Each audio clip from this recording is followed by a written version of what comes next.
Ìgbàgbọ́ mi dúró lórí ẹ̀jẹ̀ tó dòdò Jésù. Òun kò jẹ́ gbẹ́kẹ̀ lóhun kan lẹ́yìn orúkọ ńlá Jésù. Mo dúró lé Kristi àpáta, ilé mìíràn ìyanrìn ni. Bẹ́ẹ̀ ni, ilẹ̀ mìíràn ìyanrìn ni. Ẹ káàbọ̀ padà sórí ètò Ògo Ìgbàlà lọ́jọ́ tèmi. Abala gbọ́gbọ́n òun náà ni mo bọ́ sí báyìí. Àwọn bàbá wa tó sì máa bá wa sọ̀rọ̀ Ọlọ́run lórí ètò lẹ́ni, wọ́n ti wà pẹ̀lú mi. Mo sì ní àǹfààní láti wá ṣe àfihàn Prophet Igbagboyemi láti ìjọ Celestial Church of Christ. Ẹ káàbọ̀ sà sórí ètò. Ṣé dáadáa lẹ dé? Lẹ́ni àwọn bàbá wa máa bá wa sọ̀rọ̀ lórí àkòrí tí a pè ní tí mo fi wọlé nígbà tí mo wọlé, tí mo pè ní ìgbà àti àkókò, time and season. Bàbá wa ẹgbẹ́ nílẹ̀. Ká tó lọ nínú ọ̀rọ̀ Ọlọ́run, ẹ jẹ́ á gbàdúrà. Jehovah mímọ́, Jésù Kristi, Michael mímọ́, Ọlọ́run ọ̀rọ̀, a fẹ́ bá ọ jẹ ní àkókò yìí, ẹ fún wa lóúnjẹ, ẹ ṣí wa létí, ẹ̀mí mímọ́ wa kọ́ wa, Jésù Olúwa wa. Ìgbà àti àkókò, ó jẹ́ ohun èdìdì àti ohun àṣírí èyí tí Ọlọ́run fi gbé òpó ayé ró nínú ìwé Genesis orí 8 ẹsẹ̀ 22 Bíbélì wípé nígbà tí Nóà rúbọ ọpẹ́ sí Ọlọ́run, Ọlọ́run wá gbọ́ òórùn dídùn. Ọlọ́run wá wípé òun ò ní fi ìgbà gbogbo bá ayé jà mọ́. Ọlọ́run wá ṣe ìlérí fún Nóà wípé nígbà ìgbà tí ayé yóò wà, ìgbà ìfúrúgbìn àti ìgbà kíká ohun tí a bá gbìn, ìgbà ẹ̀rùn àti ìgbà òtútù. Yẹn ni pé Ọlọ́run gbé òpó ayé lé orí ìgbà. Yẹn ni pé ayé yìí ó dúró nípasẹ̀ ìgbà. Ẹ rí i pé kò sí ọba kan tàbí alágbára tàbí olówó kan nínú ayé èyí tó lè wà láéláé. Wọ́n á máa lo ìgbà wọn kọjá ni. Ìgbà ju gbogbo ènìyàn lọ. Ìgbà ju gbogbo ohun tí a dá nínú ayé. Ọlọ́run nìkan ló jọba lórí ìgbà. Tá a bá tẹ̀síwájú nínú ìrìnàjò àṣírí ìgbà yìí, Bíbélì sọ nínú ìwé Oníwàásù orí 3 ẹsẹ̀ 1, ó ní olúkúlùkù ohun gbogbo ní ìgbà àti àkókò wà fún ní abẹ́ ọ̀run yìí.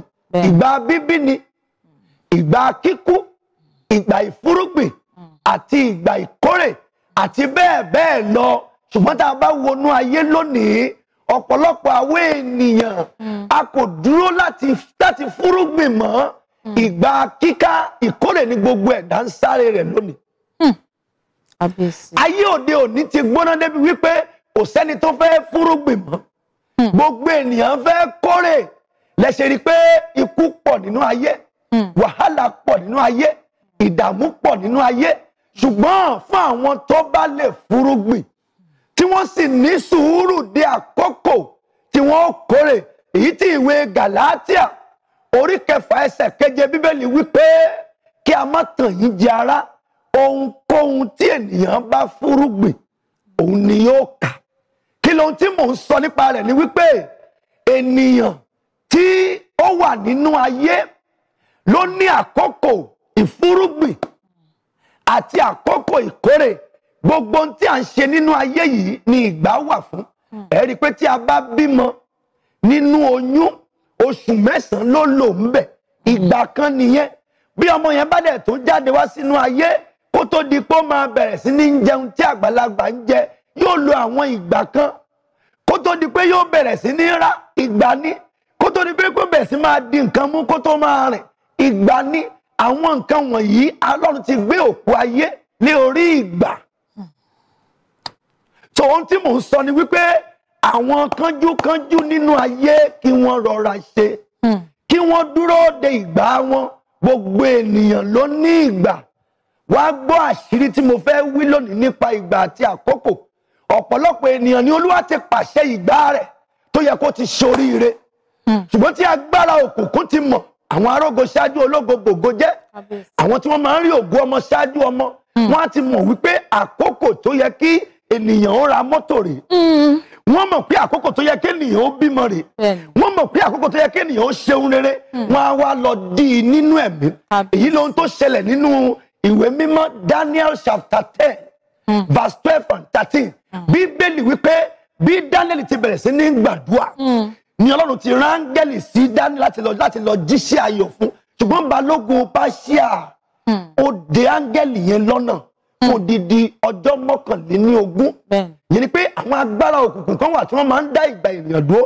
Ẹ̀ka lórí àmì ìṣe, mo pàṣẹ ọ̀rọ̀ gbogbo rere tó yẹ kó ti tẹ̀ ọ́ lọ́wọ́ tí ayé ti dá dúró lórúkọ Jésù.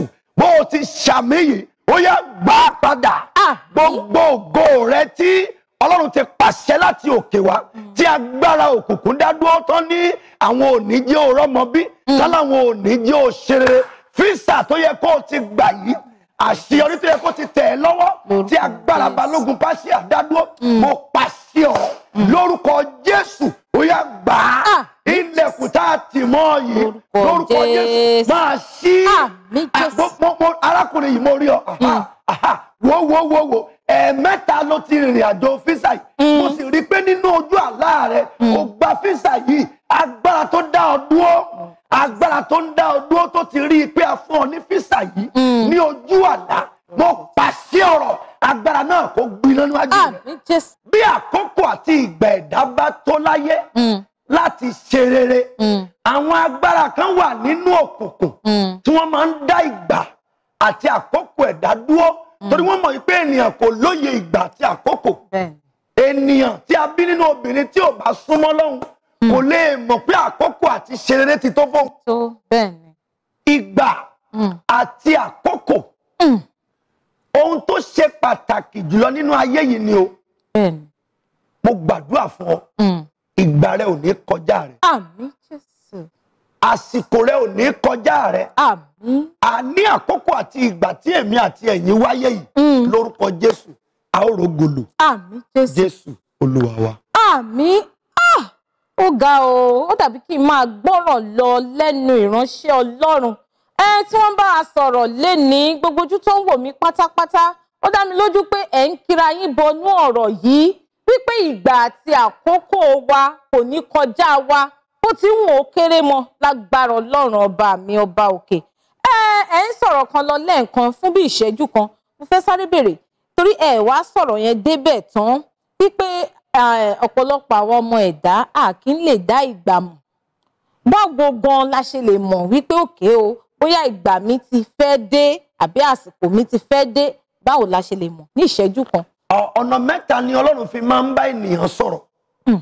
Numbers chapter 12 verse 6. Ọlọ́run sọ wípé tí wòlíì bá wà láàrin yín, èmi yóò fara hàn ní ojú ìran tàbí àlá. Ènìyàn a máa lálàá láti mọ̀ pé ohun tí òun fẹ́ dà wákàtí yẹn ti tó. Bí áńgẹ́lì rẹ bá máa fara hàn ẹ́ ní ojú ìran ni tàbí àlá. Ọ̀nà kejì, ènìyàn á tọ̀ ìránṣẹ́ Ọlọ́run lọ. Ìránṣẹ́ Ọlọ́run tó wà pẹ̀lú Ọlọ́run, wọ́n á sì bẹ́ẹ̀ béèrè lọ́dọ̀ Ọlọ́run bóyá àkókò ti tó fún àwọn nǹkan tí ò ń sáré tó ń wá kiri. Ọ̀nà kẹta nìyí, bí èèyàn bá ń gbàdúrà fún nǹkan kan, pé Olúwa mo ń fẹ́ nǹkan báyìí, tẹ́ ẹ bá ń gbàdúrà, tẹ́ ẹ bá ti rí pé tí ẹ ń gbàdúrà lé lórí yẹn kò tètè tẹ̀ yín lọ́wọ́, tàbí ẹ ti ṣe làálàá ẹ tètè rí gbà, ẹ ṣe sùúrù. Ó ṣeé ṣe kí àkókò àti ìgbà kó má tí ì tó. Bí èèyàn bá sì kánjú wa ohun tó bá dẹ̀ fojú rí kó fọwọ́ ara. Ẹ ṣeun bàbá wa, àwọn ọ̀rọ̀ yìí ó ń wọ̀ mí lákínyẹmí ara. Ẹ̀yin náà ti gbọ́, wọ́n ní ó ṣeé ṣe kéèyàn tọ̀ àwọn ìránṣẹ́ Ọlọ́run lọ láti rí ojú Ọlọ́run. Wọ́n ní ó ṣeé ṣe kẹ́yin fúnra yín kẹ́ ẹ kúnlẹ̀ ní kọ̀ọ̀kọ̀ ní bàbá kẹ́ ẹ bá Ọlọ́run sọ̀rọ̀ pé mo wojú ẹ Ọlọ́run, wàá dá mi lóhùn. Tá a bá mú sùúrù, tá a dẹ̀ nígbàgbọ́, ó sì di dandan á dá wa lóhùn náà ni. Bàbá wa ẹ kú àtótónu látàárọ̀, ó dá mi lójú pé a sì tún máa ní apá kejì iṣẹ́ ìránṣẹ́ yìí lágbára Ọlọ́run ní kò pẹ́. ṣebí tí n bá tún pè yín ẹ dá mi lóhùn o ní báyìí kó tẹ̀ tó wá di pé ẹ dágbére fáwọn aráalé nítorí pé ẹ sọ pé ìránṣẹ́ Ọlọ́run nìyín ẹ máa tún lọ káàkiri láti lọ ṣiṣẹ́ ìránṣẹ́ táwọn èèyàn ń pè ní missionary káàkiri kò síbi tẹ́ ẹ ti pè tán ti pè yín tẹ́ ẹ ní lọ ẹ bá mi sọ àwọn ibi tí àwọn aráalé ti lè rí yín bá pàdé lórí àwọn social media sí. Facebook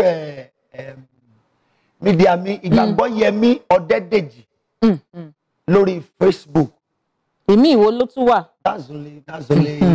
Igbagboyemi Ọdẹ́dèjì ẹ tẹ́ ẹ bá fẹ́ bá wọn sọ̀rọ̀ ẹ wá ẹ tẹ̀lé wọn. Bí báyìí ní ìṣẹ́jú kan bàbá wa ẹ bá mi sọ̀rọ̀ àṣẹ sínú ojú gbogbo tó ń wò wá pátápátá tó di pé a mú ètò yìí wá sí ìdánudúró. Ọlọ́run alààyè. Kábíyèsí.